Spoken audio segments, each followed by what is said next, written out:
Nasira ang motor ko, sumabog. Look at this. Astig to.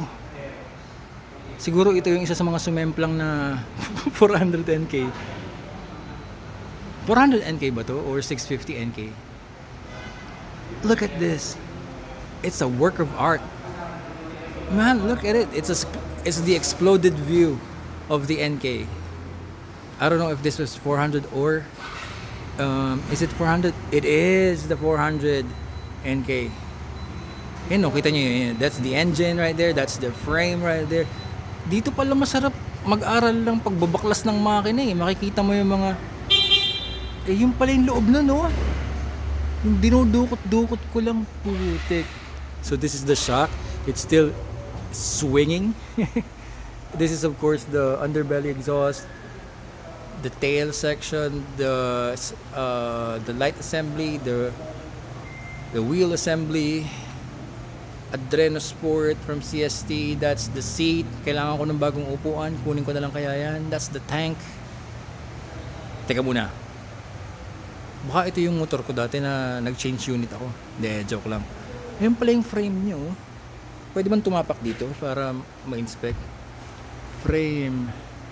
So it's a double cradle frame. No, it's not a cradle frame. It's a stress member frame. So it's a tubular diamond ano bang tawag dito?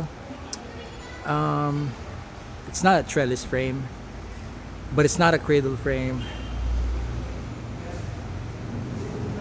Anyway, yun yung head assembly, the fork assembly, front wheels, the fairings, the light assembly.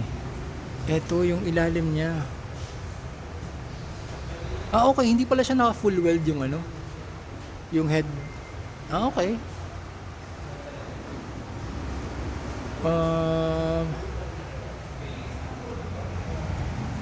Exhaust ports. Oh, bakit hindi nilagyan ng filter to? Baka pasukan ng dumi to. Anyway, this is the underside of the engine. Those are the headers. Natin yung headers. Naka-flange type header siya. Pero, hindi siya tapered sa loob. Okay, so that's good. It's actually good. Tapered ba yung... Hindi rin. Uy, maganda yung pagkaka-weld ng collector sa loob, oh. Mayroong step. Okay, that's a good... Wow. Okay pala yung front, yung yung factory stock headers ng 400NK kasi maganda yung welding niya sa loob. Wala siyang...